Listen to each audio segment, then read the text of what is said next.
Hello and welcome to our latest edition of our Business Spotlight series. Today I'm delighted to be joined by Jamie Minors, co-founder of Minors and Brady. Hello, Jamie, and welcome. Hi Jenny, how you doing? Really well, thank you. Thanks so much for joining us. It would be great, Jamie, if you are happy to start us off by telling us a little bit about what you do at Minors and Brady. Yes, no problem at all. So we set up Minors and Brady. I was initially a sole trader in 2014. December the 1st, I took the lease on, and our view was to change the way agents do business across Norfolk. So we knew that marketing was developing. We knew that there was a better way that we felt it can be done. And since then, myself and Alex, who actually came into business together in 2015, we've co-grown, Miners and Brady, which we look after the sales and letting side of residential property across Norfolk and parts of Suffolk.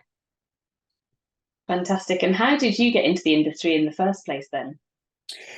So I actually just handed out a load of CVs. I was looking for a career where I could build and grow and really have something that I could work towards on a daily, weekly, and monthly basis.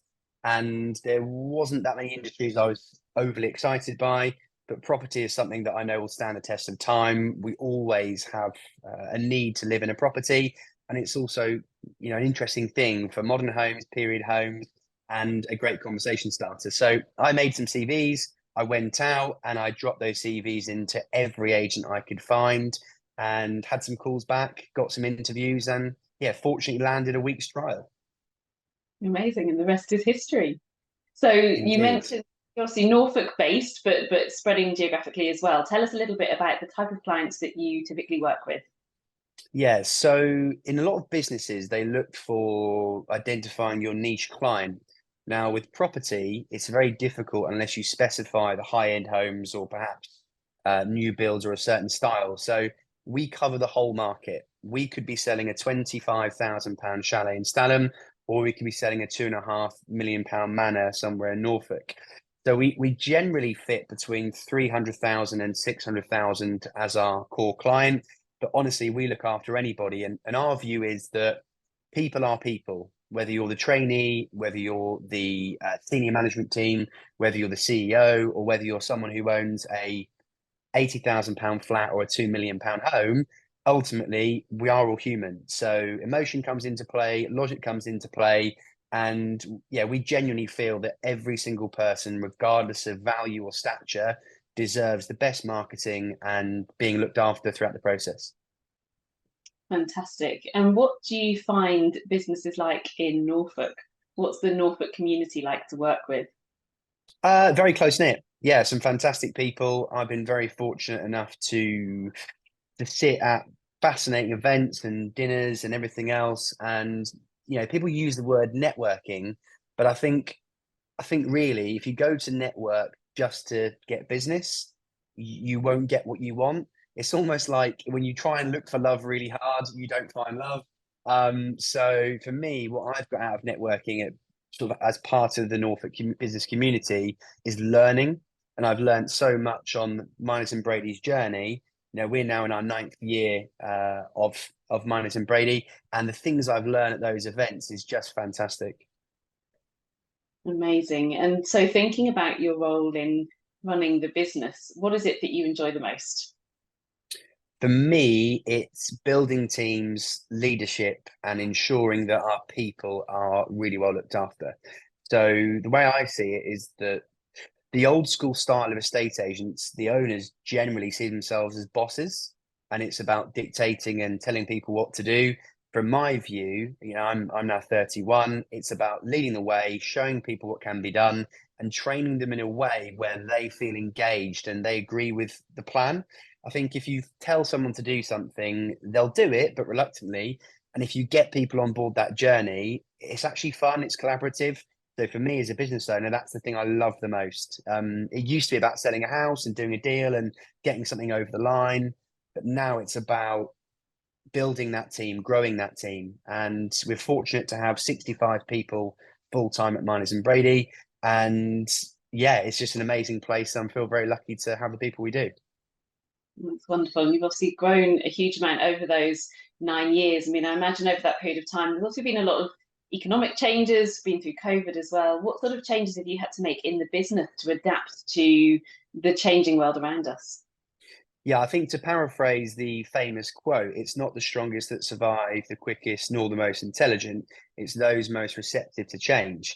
And I think if you look at a lot of businesses that unfortunately go bust, they haven't adapted to the times quick enough and they've been too slow to pivot. So being a nimble operation of independent and having two owners, 50-50 split, we can make decisions really quickly. So over that time, we've had challenges. We've had pipelines being greatly clogged up. We've had COVID. We've had the furlough scheme of what to do. We've had going back into the branches and, upsetting some people where they felt perhaps morally we shouldn't have gone back to work so soon. So there's lots of challenges we've had. Growing teams is very difficult. I think when you go from managing, let's say, 10 people, it's very easy, I found. But getting to that 30, 40, 50, 60 point, the challenges were far more difficult than we felt to maintain company culture. So that's something that over the years we've had to improve on. We've had to get better, and we've had to ourselves as owners actually evolve as well. Because if we don't get better and sharper and learn and improve our skills, how do we expect our team to have that growth mentality? Yeah, absolutely. And that culture is so important, isn't it? Especially as you continue to grow. I mean, when you look at the future for Minors and Brady, what is it you see in the next 5, 6, 7 years? What are your aspirations for the organisation? Yeah, it's a fascinating question because I think business owners can try and plan 5, 7, 10 years ahead. And I genuinely don't think anyone can. I think it's a very difficult thing to try and put together because in one year, everything could change. And I think setting those long goals are difficult to put into a serious plan. Now, you can have a vision where we want to be a certain thing, but I think setting that in 5, 7, 10 years is very tricky. What we want to do, we just want to keep moving forwards. So that hasn't got to be rash. It hasn't got to be irrational. It just needs to be sensible to fit in with cash flow and to fit in with the right people that we have to grow our company. So lettings is something we're working very hard on at the moment, growing our landlord base and improving our processes and servicing, and really training our best people to ensure they can become managers, they can become area directors, and we can build the branch network. So we're at 5 branches currently, which are very big, busy branches. They're effectively 10 branches for a normal satellite estate agency. But we're looking to add another 5 at least to what we're doing. So we will double the operation, we'll double, treble, probably quadruple our lettings operation. But to set a specific 5 years or 7 years is very, very difficult to sort of ascertain. But we've doubled our lettings business and our landlord offering in 6 months, which is just unheard of without an acquisition. Yeah, it's incredible. Sounds absolutely amazing in terms of that growth. And there's obviously a huge amount of inspiration in there when you think about where it's going. Who would you say inspires you the most in business? Good question. I think it's tricky to identify one particular person. I think it's like a fantastic recipe. If you only have one ingredient, you perhaps don't get that fabulous green Thai curry. But I think the value I've got from podcasts and books and digesting things and taking it on board has been, for me, really inspirational. Nowadays we have at our fingertips the world of the internet, and we're able to tap into some of the best entrepreneurs on the planet for free at any point we wish to.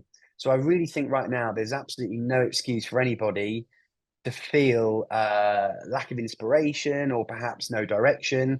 You've got just the resources are unbelievable. So I'm very lucky to be in this generation where you can listen to Richard Branson, Stephen Bartlett, Alex Hormozy, fantastic people that have grown businesses, as I said, for free at any point I wish to. Absolutely. Well said. And with all of that learning and information education behind you, if you were to look back, would you be able to pull out one thing that you would do differently if you were to start the business again? Good question. What would I do differently? I would hire quicker. That's the one thing I would do. I would hire quicker. We were too reluctant at the start to hire trainees and to develop people early on. We were probably control freaks and we felt that we could do everything the best ourselves. But actually, as you get more humility over the years, you realize actually you can work on your weaknesses, but even quicker, you can just hire for them and you can get people on board that are far better than you at that particular role. And if I look at our current directors and managers in certain positions, they are far better than me, far better in their specific role. So I think realizing, okay, I've got weaknesses rather than think I'm the best at everything. As you get older, you realize you're really not, and you realize, okay, there are better people out there that can do this role and help grow the business. Yeah, amazing and wonderful advice for anyone out there who's listening and watching this and interested in starting up their own business to hear that advice as well. So Jamie, it's been absolutely wonderful to talk to you today. Before we go, if anyone is interested in finding out more about Minors and Brady, where should they go? Yeah, so go to minorsandbrady.co.uk. We have branches in Norwich on Unthank Road, Dereham, Wroxham, Caister-on-Sea, and Lowestoft.